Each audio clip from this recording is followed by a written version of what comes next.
नमस्कार दोस्तों, चलिए जानते हैं मध्य प्रदेश के तमाम बड़ी खबरों को केवल 5 मिनट में। लेकिन उससे पहले आप ये वीडियो कहां से देख रहे हैं हमें कमेंट बॉक्स में जरूर बताएं। साथ ही वीडियो को लाइक करके चैनल को सब्सक्राइब जरूर कर दें। मध्य प्रदेश की महिलाओं को रक्षाबंधन के शुभ अवसर पर मुख्यमंत्री डॉ मोहन यादव आज राजगढ़ जिले के नरसिंहगढ़ से रक्षाबंधन का शगुन देंगे। इस बार लाडली बहनों को 1250 रुपए की नियमित मासिक किस्त के साथ साथ 250 रुपए अतिरिक्त राशि उपहार स्वरूप भी मिलेगी। आज यह राशि खातों में ट्रांसफर की जाएगी। 9 अगस्त को रक्षाबंधन है, ऐसे में इससे पहले मोहन सरकार द्वारा योजना की 27वीं किस्त जारी की जा रही है। इसके साथ ही 28 लाख से अधिक बहनों को प्रधानमंत्री उज्ज्वला योजना के तहत सिलेंडर रिफिलिंग के लिए भी राशि अंतरित की जाएगी।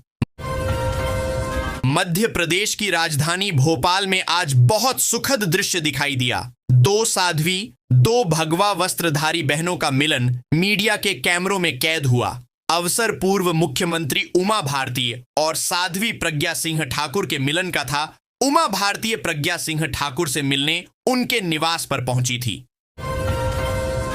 जम्मू कश्मीर के कुलगाम जिले में चल रहे आतंकवाद विरोधी अभियान जो 7वें दिन में प्रवेश कर चुका है के कारण अखाल गांव के स्थानीय निवासियों ने भारी परेशानियों का हवाला देते हुए क्षेत्र से विस्थापन की मांग की है।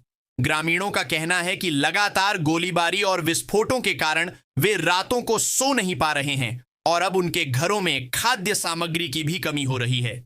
एक ग्रामीण मुबारक खांडे ने कहा, पिछले 7 दिनों से हमें गंभीर कठिनाइयों का सामना करना पड़ रहा है। रात में गोलीबारी और बम विस्फोट होते हैं। हमारे घरों में अब राशन की कमी हो गई है। राहुल गांधी ने कहा, चुनाव आयोग कहता है हम निष्पक्ष चुनाव करवा रहे हैं, लेकिन उनके डेटा में एक विधानसभा क्षेत्र में 1 लाख फर्जी वोटर हैं। मैं हिंदुस्तान की जनता से कहना चाहता हूं, यह आपका भविष्य है। आपकी आंखों के सामने पूरा सिस्टम चोरी किया जा रहा है। प्रधानमंत्री पीएम मित्र पार्क के अंतर्गत गारमेंट इंडस्ट्री परियोजना की नींव रखेंगे, जिससे 1 लाख से अधिक लोगों को रोजगार मिलेगा। इसके अलावा 10 अगस्त को रक्षा मंत्री राजनाथ सिंह की उपस्थिति में रायसेन जिले के उमरिया 1800 करोड़ की रेल कोच निर्माण इकाई का शिलान्यास होगा। यह इकाई बीईएमएल द्वारा स्थापित की जाएगी और इसमें वंदे भारत व मेट्रो कोच बनाए जाएंगे। मुंबई अंतरराष्ट्रीय हवाई अड्डे पर सीमा शुल्क विभाग ने एक बड़ी कार्रवाई करते हुए एक यात्री के ट्रॉली बैग से 14.548 किलोग्राम हाइड्रोपोनिक वीड बरामद किया है, जिसकी बाजार में अनुमानित कीमत करीब 14.5 करोड़ रुपए बताई जा रही है। यह कार्रवाई बुधवार तड़के कस्टम विभाग के मादक पदार्थ निरोधक अभियान के तहत की गई।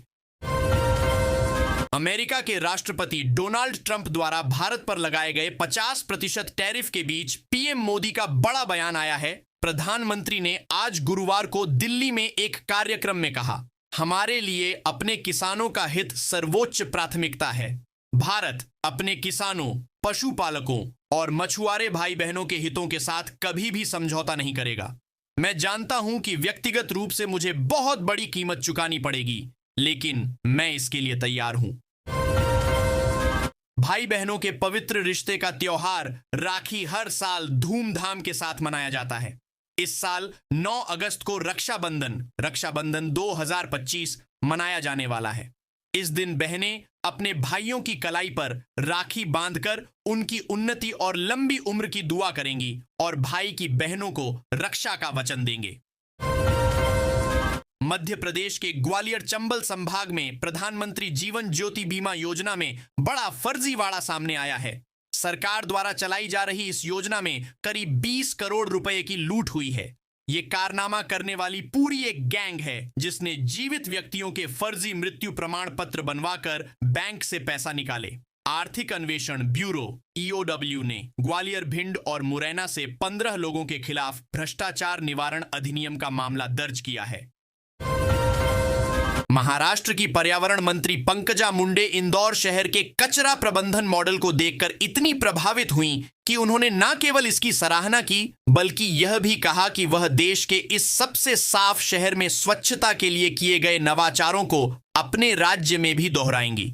मुंडे महाराष्ट्र सरकार की एक टीम के साथ बुधवार को इंदौर में थीं और यहां के कचरा प्रबंधन मॉडल को समझने के लिए आई थीं। अगस्त से त्योहारी सीजन शुरू हो रहा है, जिससे ट्रेनों पर दबाव बढ़ गया है। रक्षाबंधन, स्वतंत्रता दिवस और जन्माष्टमी जैसे त्योहारों के कारण ट्रेनों में वेटिंग लिस्ट बढ़ गई है। तेजस एक्सप्रेस जैसी प्रीमियम ट्रेनों में भी सीटें फुल हो गई हैं। बसों के किराए में भी 20% की बढ़ोतरी हुई है। यात्रियों को अपनी यात्रा की योजना बनाने में परेशानी हो रही है। रक्षाबंधन जैसे त्योहार से पहले जबलपुर में दूध की कीमतों में बेतहाशा बढ़ोतरी से आम जनता परेशान है। डेयरी संचालकों ने मनमाने तरीके से दाम 70 से बढ़ाकर 73 रुपए प्रति लीटर कर दिए हैं। खास बात यह है कि न तो प्रशासन को कोई जानकारी दी गई और न ही आम जनता से राय ली गई। पंडित प्रदीप मिश्रा के कुबेरेश्वर धाम में रुद्राक्ष वितरण के दौरान भगदड़ मचने के बाद से लोगों की जान जाने का सिलसिला जारी है।